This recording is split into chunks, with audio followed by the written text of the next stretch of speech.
Hi, this video consists of all aggressive quests campaigns in the base game, Stonehearth. To do such quest, the game's difficulty setting must be normal or higher. The first quest is raiding camp. When your city reaches a net worth of 3,500, a goblin raiding camp will spawn at a distance of 160 to 180 from your city. The chieftain of the camp will demand a number of items as tribute.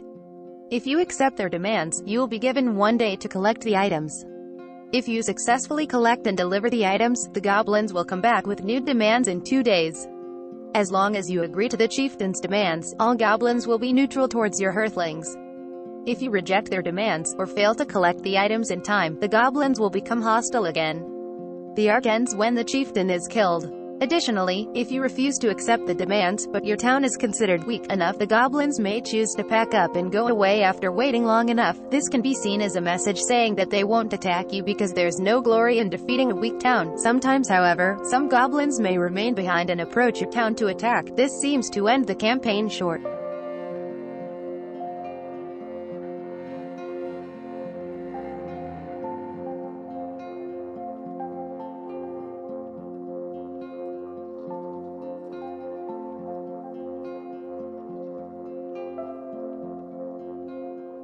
The second quest is Army Forward Scouts. 1 day after defeating the chieftain, a grizzled traveler named Murberly Hands will appear and warn you that goblin wolves are coming.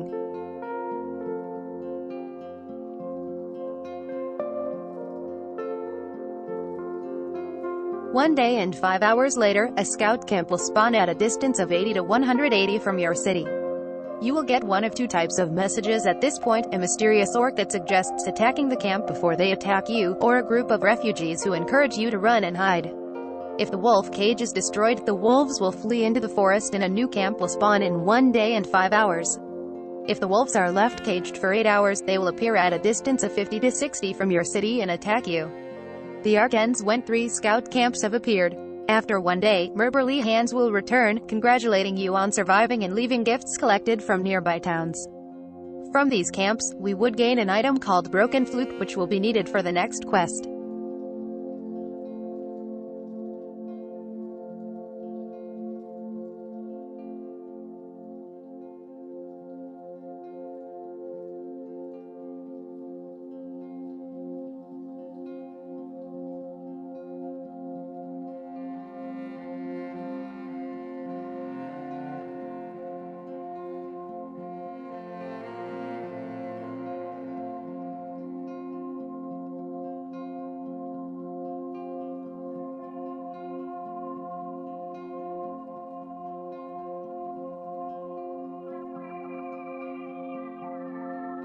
The third quest is Ogo Invasion.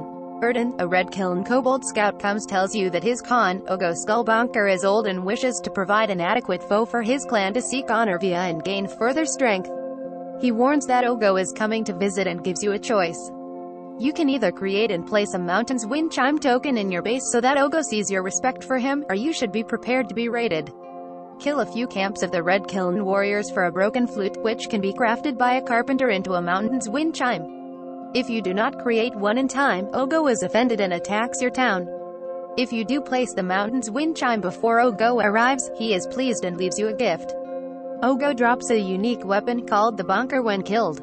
Monsters: Ogo Skullbonker, an orc chieftain and a small army including a kobold scout archer.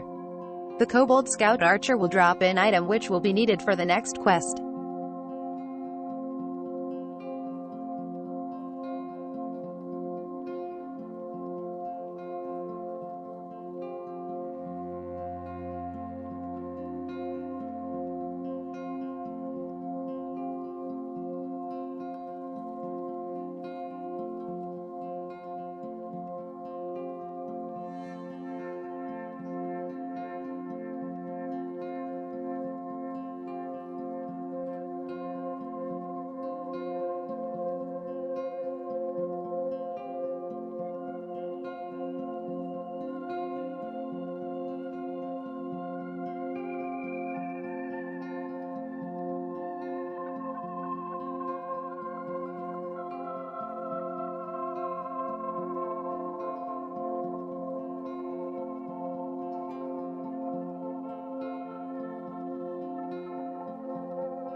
The fourth quest is Green Tier Kobold Scout Archers.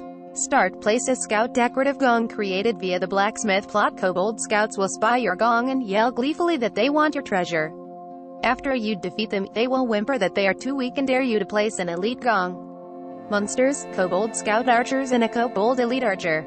The Kobold Elite Archer will drop an item which required for the next quest.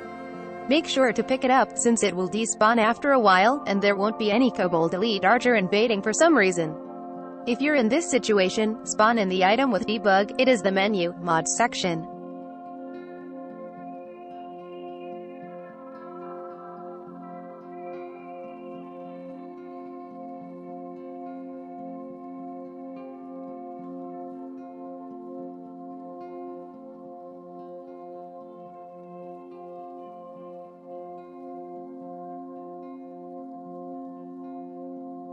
The fifth quest is Blue Tier Kobold Elite Archers.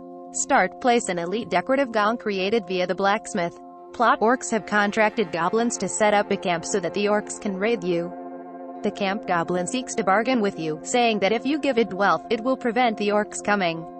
You can do this to prevent fighting in this arc, or you can fight the orcs. Monsters, a small army of wolves, goblins, kobolds and orcs that come from a spawned camp. One Kobold Master Archer is included. From Kobold Master Archer drops an item upon death. For the next quest, don't need to be urgent collecting dropped item, since Kobold Master Archers do invade normally and set up camps nearby. The sixth quest is Red Tier Ogre Chief Grut Bashbrain. Start. Place a decorative Master Gong created via the blacksmith plot. By placing a Master Gong, you've challenged the Ogre Chief, who says the Sid Treaty will not protect you from his wrath. After his defeat, the chief warns that his brethren from capital await to test their might upon any towns bearing the general's gong. Monsters, a horde of ogres accompanied by a sprinkling of their minions, including a Kobold General Archer and several Kobold Master Archers that swarm you from a spawned camp. From Kobold General Archer drops an item upon death. For the next quest, don't need to be urgent collecting dropped item, since Kobold General Archers do spawn in normally.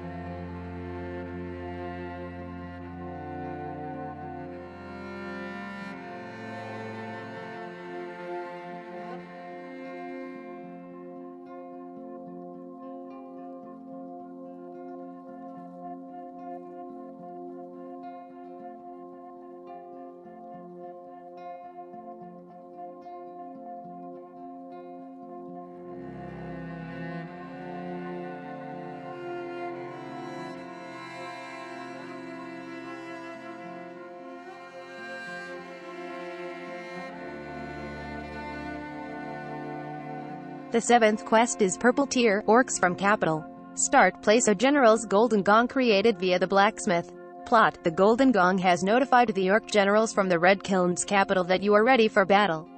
Eagerly they set up their camp and begin to wave you. Monsters, an army of orc warriors accompanied by several ogres and Kobold General Archers.